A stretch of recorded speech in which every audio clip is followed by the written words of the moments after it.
जैसा कि आप थंबनेल में देख चुके होंगे, आज हम इस वीडियो में बात करेंगे इकोनॉमिक्स का एक टॉपिक आपूर्ति सप्लाई। इसमें वीडियो में आज हम सप्लाई यानी आपूर्ति का नियम तथा आपूर्ति को प्रभावित करने वाले कारक, आपूर्ति में प्रसार व संकुचन, आपूर्ति में वृद्धि व कमी व आपूर्ति की लोच आदि के बारे में हम इस वीडियो में बात करेंगे।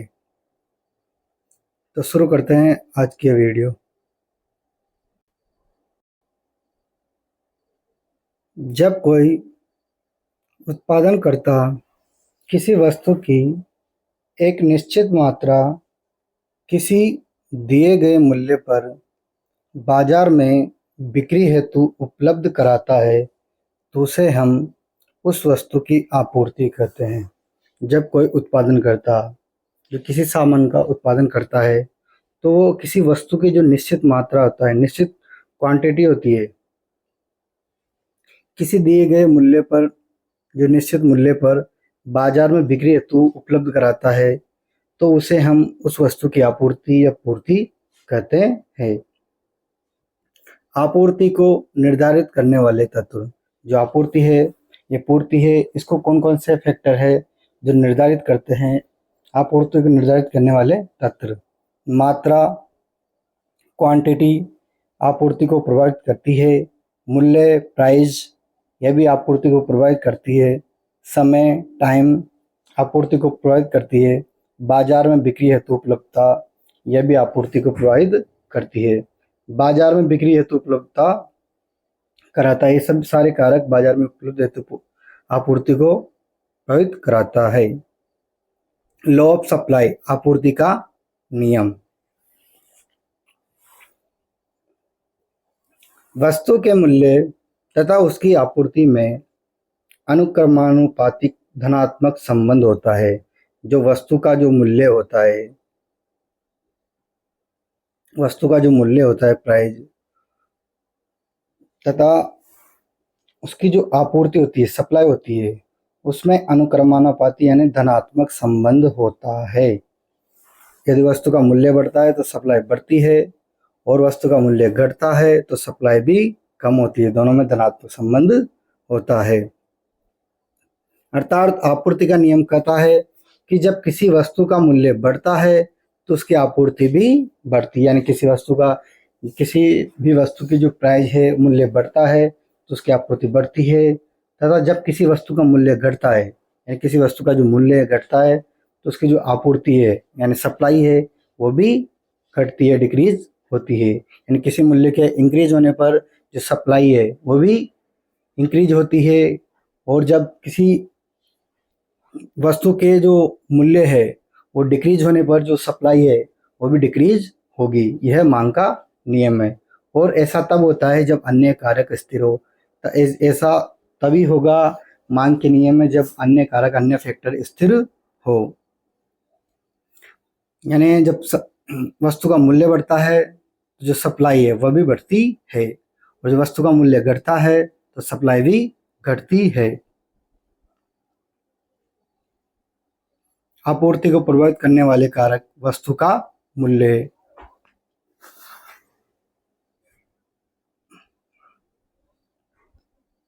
वस्तु का मूल्य, आपूर्ति का नियम कहता है कि वस्तु के मूल्य बढ़ने पर आपूर्ति बढ़ती है।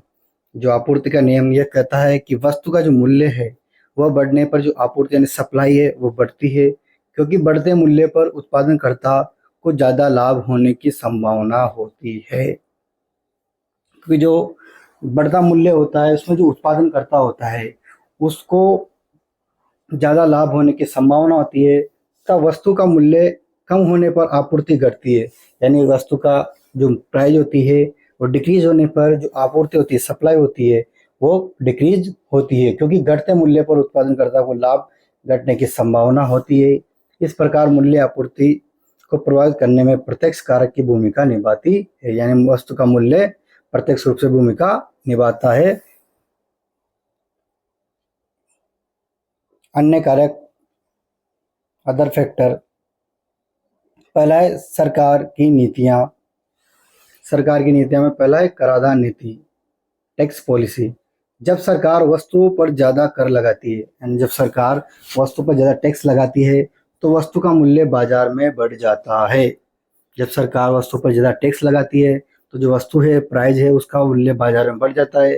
प्रतिस्पर्धा में बने रहने के लिए उत्पादक वस्तु के जो मूल्य है उसमें ज़्यादा वृद्धि नहीं कर सकता। परिणाम स्वरूप उत्पादक का जो लाभ है वह घट जाता है तथा आपूर्ति भी घट जाती है, जो सप्लाई है वो भी घट जाती है। कराधान यानी टैक्स होता है, जब टैक्स बढ़ता है तो जो वस्तु का मूल्य है वो भी बढ़ जाता है और जो उत्पादन करता है उसका लाभ घट जाता है और आपूर्ति घट जाती है। सब्सिडी नीति, जब सरकार वस्तुओं पर सब्सिडी देती है तो वस्तुओं का मूल्य घटता है।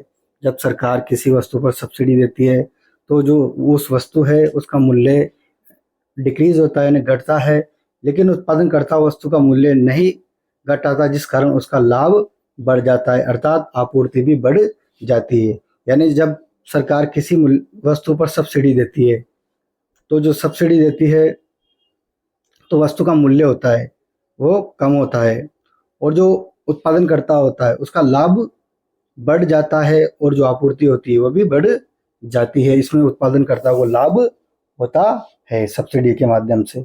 उत्पादन में प्रयुक्त तकनीक, पुरानी तकनीक, जब उत्पादनकर्ता वस्तु के उत्पादन के लिए पुरानी तकनीक का प्रयोग करता है तो उत्पादन लागत में वृद्धि हो जाती है।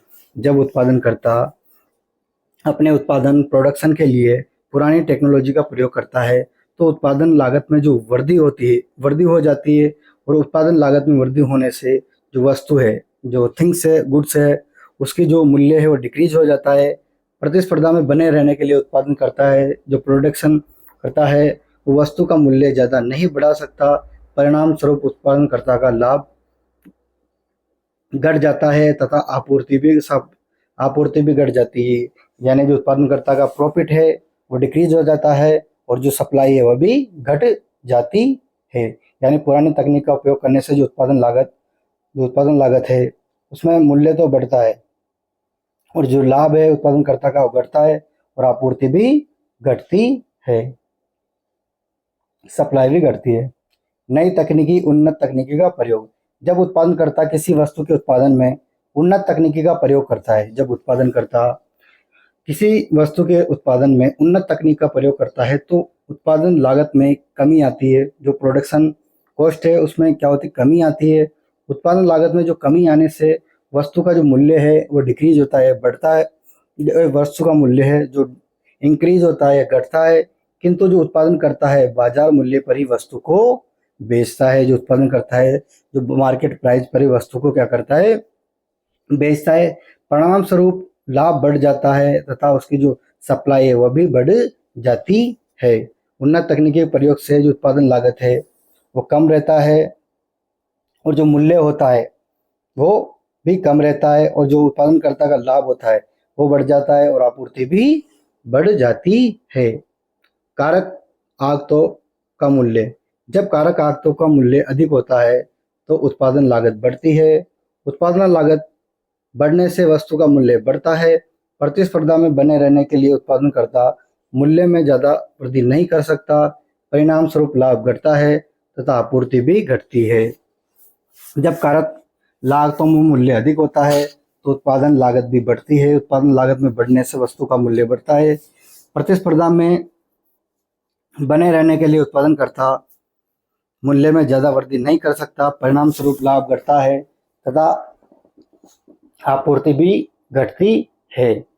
वहीं दूसरी ओर जब कारक आगतों में मूल्य में कमी आती है तो उत्पादन लागत भी घटती है। उत्पादन लागत के घटने से मूल्य होता है, जो प्राइस होता है वो भी घटता है, किंतु उत्पादनकर्ता मूल्य को न घटाकर बाजार मूल्य पर ही वस्तु को बेचता है। परिणाम स्वरूप उत्पादनकर्ता के लाभ में क्या होता है, वृद्धि होती है। जो उत्पादनकर्ता का जो प्रॉफिट होता है वो इंक्रीज होता है तथा जो आपूर्ति होती है, सप्लाई है, वो भी बढ़ती है। कारक आगतों में मूल्य होता है वो ज़्यादा होता है और उत्पादन लागत है, जो उत्पादन की कॉस्ट है वो भी अधिक होती है, और जो वस्तु का मूल्य वो भी अधिक होता है, जो उत्पादनकर्ता को लाभ कम होता है और सप्लाई भी कम होती है।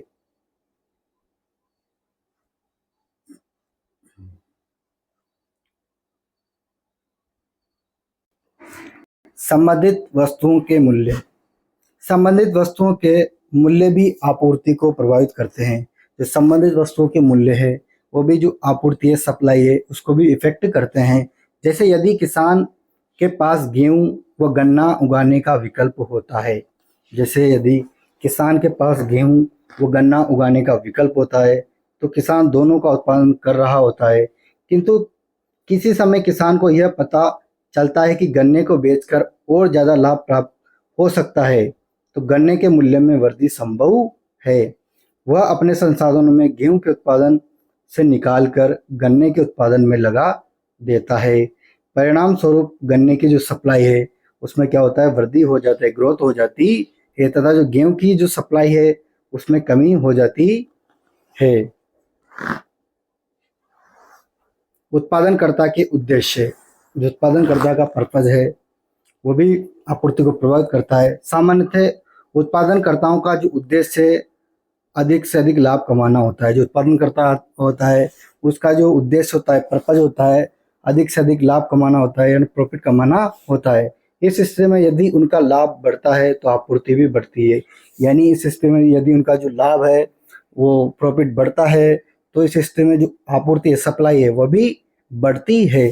तथा यदि उनका जो लाभ है यानी प्रॉफिट है वो डिक्रीज होता है तो जो सप्लाई है वो भी डिक्रीज होती है। किंतु कई बार ऐसा देखा गया है कि उत्पादनकर्ता का लाभ के लिए नहीं बल्कि अन्य उद्देश्यों की प्राप्ति के लिए आपूर्ति करते हैं, जैसे वो उपभोक्ता बाजार आधार बनाना इत्यादि। आपूर्ति अनुसूची। आपूर्ति अनुसूची एक सारणीगत निरूपण है। जो आपूर्ति अनुसूची है एक सारणीगत निरूपण है जो विभिन्न मूल्यों पर आपूर्ति की प्रकृति को दर्शाता है। जो आपूर्ति अनुसूची है एक सारणीगत निरूपण है जो विभिन्न मूल्यों पर आपूर्ति की जो प्रकृति है उसको दर्शाता है। व्यक्तिगत बाजार मांग अनुसूची। आपूर्ति में प्रसार एवं संकुचन। जो आपूर्ति है उसमें प्रसार व संकुचन।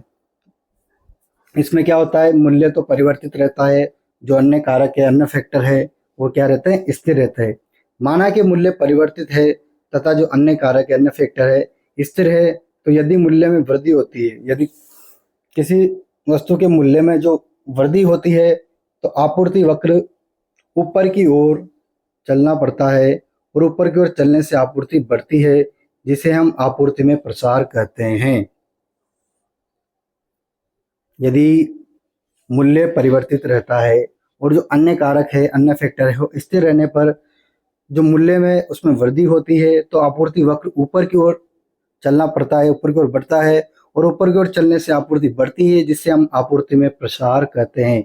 यदि वस्तु के मूल्य में कमी होती है, यदि वस्तु का जो मूल्य है उसमें कमी होती है तो आपूर्ति वक्र नीचे की ओर चलना पड़ता है, जिससे हम आपूर्ति घटती है, इसे हम आपूर्ति में संकुचन कहते हैं।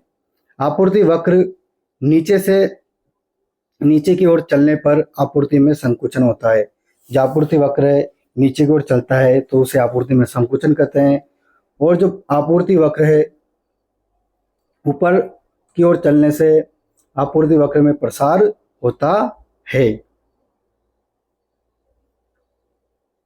जब आपूर्ति वक्र 0,1 से 0,3 की ओर जाता है तो इसे आपूर्ति प्रसार करते हैं, यानी आपूर्ति वक्र ऊपर से की ओर बढ़ रहा है, इसे आपूर्ति प्रसार कहते हैं। आपूर्ति में वृद्धि और कमी। माना कि मूल्य स्थिर है, जो आपूर्ति में वृद्धि और कमी में जब मूल्य स्थिर रहने पर और जो अन्य कारक है परिवर्तित होते हैं, ऐसे में यदि उत्पादन में उन्नत तकनीकी का प्रयोग किया जाता है या नई टेक्नोलॉजी का प्रयोग किया जाता है तो आपूर्ति वक्र दाईं ओर खिसक जाता है। जो आपूर्ति वक्र है यानी जो सप्लाई का जो कर्व है वो दाईं ओर खिसक जाता है, जिससे आपूर्ति बढ़ती है, यानी सप्लाई बढ़ती है, इसे आपूर्ति में वृद्धि कहते हैं। तथा यदि श्रम उत्पादन में पुरानी तकनीक का प्रयोग किया जाता है तो आपूर्ति वक्र बाईं ओर खिसक जाता है, जिससे आपूर्ति घट जाती है, इसे हम आपूर्ति में कमी कहते हैं। आपूर्ति में वृद्धि और कमी तभी होती है जब मूल्य क्या हो, स्थिर हो और अन्य कारक परिवर्तित हो। जब आपूर्ति वक्र बाईं ओर खिसकता है तो आपूर्ति में क्या होती है, कमी होती है। जब आपूर्ति वक्र अपनी दाईं ओर खिसकता है तो आपूर्ति में वृद्धि होती है। आपूर्ति की लोच। आपूर्ति की लोच मूल्य परिवर्तन की तुलना में आपूर्ति में परिवर्तन की माप है। जो आपूर्ति की लोच है वो मूल्य के जो परिवर्तन है, जो प्राइस चेंजेस की तुलना में आपूर्ति में परिवर्तन की माप है। जो आपूर्ति की लोच है उसे ज्ञात करने का सूत्र है आपूर्ति में परिवर्तन प्रतिशत में परिवर्तन बटा मूल्य में परिवर्तन प्रतिशत में। आपूर्ति की जो लोच है उसके ज्ञात करने का सूत्र है परसेंटेज परिवर्तन आपूर्ति की मांग बटा परसेंटेज परिवर्तन और मूल्य। डेल्टा का अर्थ है, ये त्रिभुज का अर्थ है परिवर्तन, QS का अर्थ है आपूर्ति की मांग, P का अर्थ है मूल्य, ES का अर्थ है आपूर्ति की लोच। आपूर्ति की लोच पूर्णतया बेलोच आपूर्ति। पूर्णतया बेलोच आपूर्ति जब आपूर्ति में परिवर्तन शून्य हो, जब आपूर्ति में परिवर्तन शून्य हो तथा मूल्य निरंतर परिवर्तित हो रहा हो, अर्थात परिवर्तित मूल्य पर भी यदि आपूर्ति समान बनी रहे तो इसे पूर्णतया बेलोच आपूर्ति कहेंगे। जब आपूर्ति में परिवर्तन शून्य हो, जो आपूर्ति है उसमें परिवर्तन क्या हो, शून्य हो तथा मूल्य निरंतर परिवर्तित हो रहा हो, अर्थात परिवर्तित मूल्य पर भी यदि आपूर्ति समान बनी रहे तो उसे पूर्णतया बेलोच आपूर्ति कहेंगे। पूर्णतया लोचदार आपूर्ति जब मूल्य में परिवर्तन होता है, जब मूल्य है प्राइस है उसमें चेंज होता है तो तथा उसकी तुलना में जो उसकी कंपैरिजन में जो सप्लाई है उसमें भी परिवर्तन होता है तो अत्यधिक अनंत हो जाता है तो इसे पूर्णतया लोचदार आपूर्ति कहते हैं। इकाई लोचदार आपूर्ति जब मूल्य परिवर्तन आपूर्ति परिवर्तन दोनों समान हो तो यह स्थिति इकाई लोचदार आपूर्ति की होती है। यह स्थिति हमें किसी भी वस्तु में किसी क्षण देखने को मिल सकती है।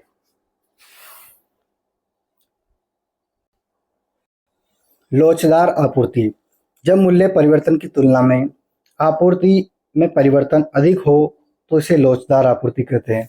जब मूल्य परिवर्तन की तुलना में आपूर्ति में परिवर्तन अधिक हो तो इसे लोचदार आपूर्ति कहते हैं। जैसे टिकाऊ वस्तुओं की आपूर्ति लोचदार आपूर्ति होती है, जैसे fridge, cooler, TV, AC, mobile इत्यादि। बेलोचदार आपूर्ति जब मूल्य परिवर्तन की तुलना में आपूर्ति में परिवर्तन हो तो इसे बेलोचदार आपूर्ति कहते हैं। जैसे नाशवान वस्तु की आपूर्ति बेलोचदार होती है, जैसे टमाटर, आलू, फल और सब्जियों की जो आपूर्ति होती है वो बेलोचदार होती है। आपूर्ति के अपवाद यदि किसी प्राकृतिक कारणों से फसलों की पैदावार कम होती है, यदि किसी जो नेचुरल डिजास्टर है या प्राकृतिक कारणों से जो फसल है, क्रॉप्स है, उनकी पैदावार कम होती है तो निश्चित ही बाजार में उनके मूल्य में वृद्धि हो जाएगी। किंतु इस स्थिति में आपूर्ति वृद्धि नहीं की जा सकती, इसे हम आपूर्ति के अपवाद रूप में समझ सकते हैं। अगर वीडियो पसंद आए तो वीडियो को लाइक करें। अगर वीडियो संबंधित कोई डाउट हो तो वीडियो कमेंट के माध्यम से पूछ सकते हैं। चैनल को सब्सक्राइब करें और वीडियो को ज़्यादा से ज़्यादा शेयर करें। जय हिंद, जय भारत।